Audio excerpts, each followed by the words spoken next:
Victor Wembanyama getting drafted tonight, #1 overall. Perloff is already being negative about this. You mean Wembanyama? Is that who you're talking about? Jeez. Oh, my God. Maggie, every time I turn on my TV, I see this one play where the dude shoots a three-pointer.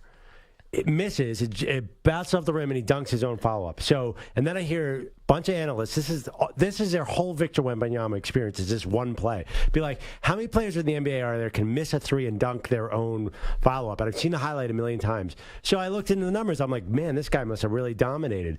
He shot 47% from the field, and dude's 7'5" in Europe. I could shoot 47%. I mean, Europe is famously soft on defense. Yeah. So everyone's been talking about he's a 27.5% three-point shooter. Terrible. So he's not really a three-point shooter. But again, he's 7'5". But why? Okay, so 27% is terrible. It's not good. And then he's only 47% from the field. What is that? That's unbelievable. I would have thought he's 60 at least. What'd you call him? Wembanyama? Wembanyama.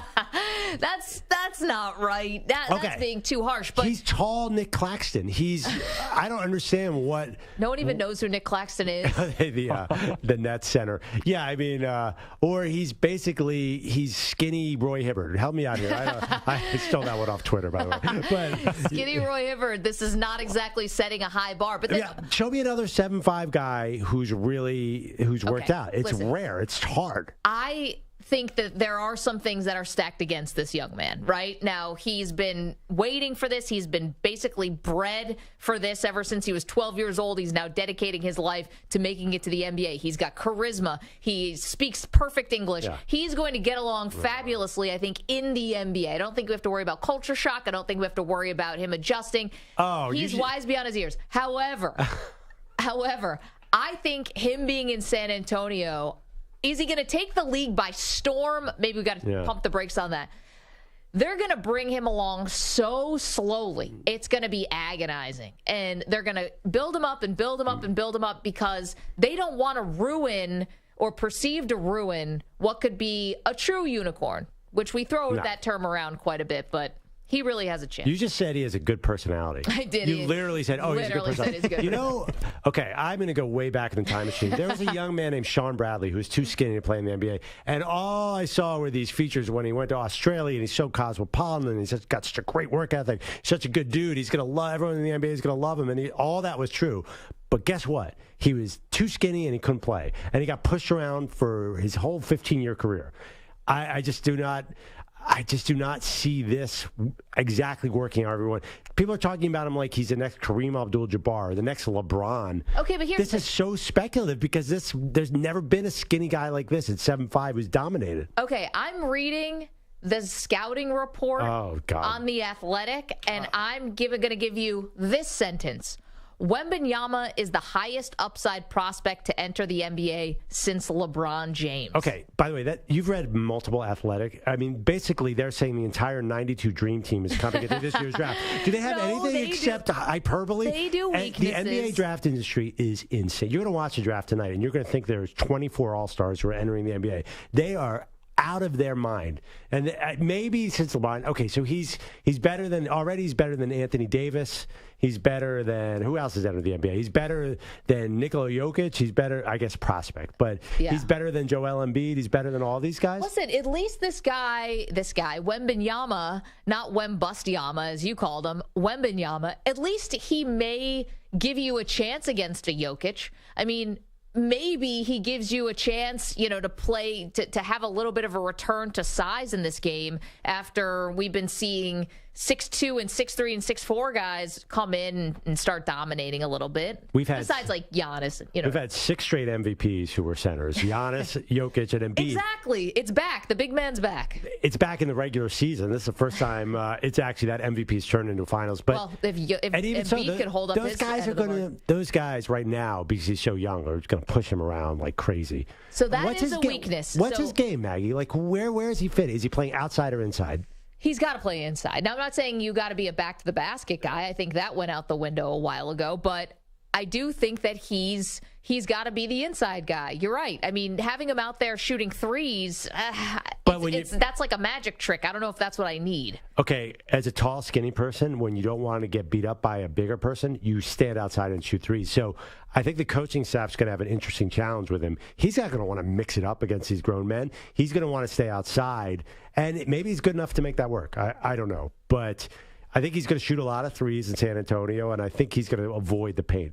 So here are the weaknesses, if you do want to know, from the Athletic. Few but not many, they say. A high center of gravity, which means he can be moved around a bit more often than you'd expect. So there you go. A high center of gravity. That's exactly what Perloff was saying. He's going to get pushed around a little bit. Oh, obviously, he's 7'5" and he weighs 220 pounds. Think about those dimensions. I remember that when I was in 9th grade and I got beat up by the big football players, I had a high center of gravity. When they dumped you in the garbage can? Yeah.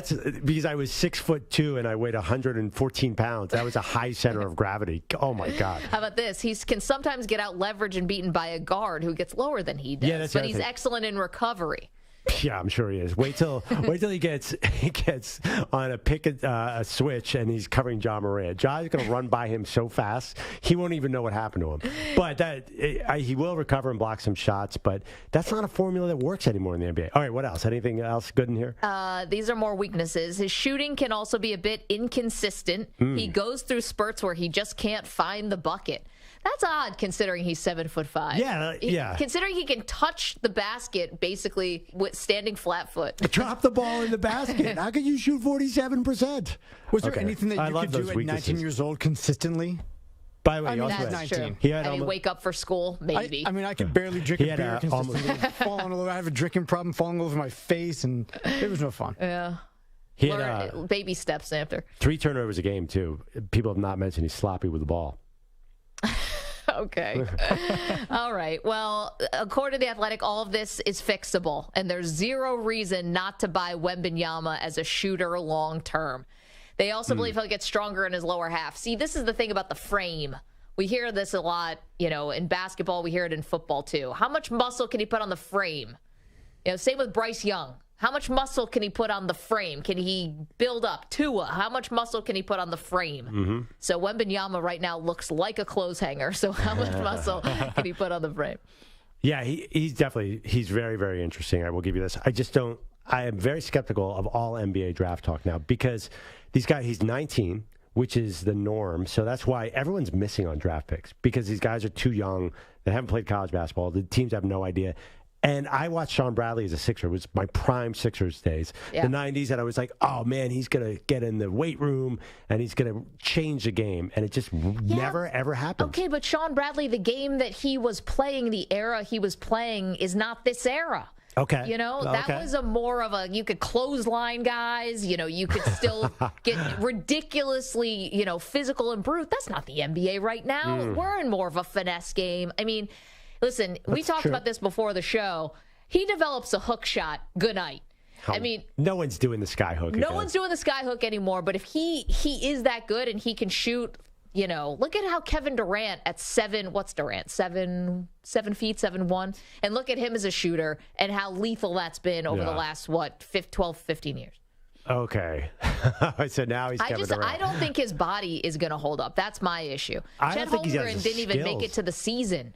I mean, listen, we're looking at on the screen here is Kristaps Porzingis, who's actually probably the closest thing. Yep. He can't hold up, and he's probably 3 inches shorter than Wembanyama. Yeah, he's 7'3". Did I tell you what happened today, of course? The reason we're talking about the hook shot, I got cornered at a school event for my daughter. A guy, if you ever ran into this guy, the old guy, hey, why don't people just do the Kareem sky hook? It's the most unstoppable. He's like, forget the 3-point. He's like, forget the 3-pointers. If you just sky hooked on every play, you'd win every title. And he was so adamant about it. So why not?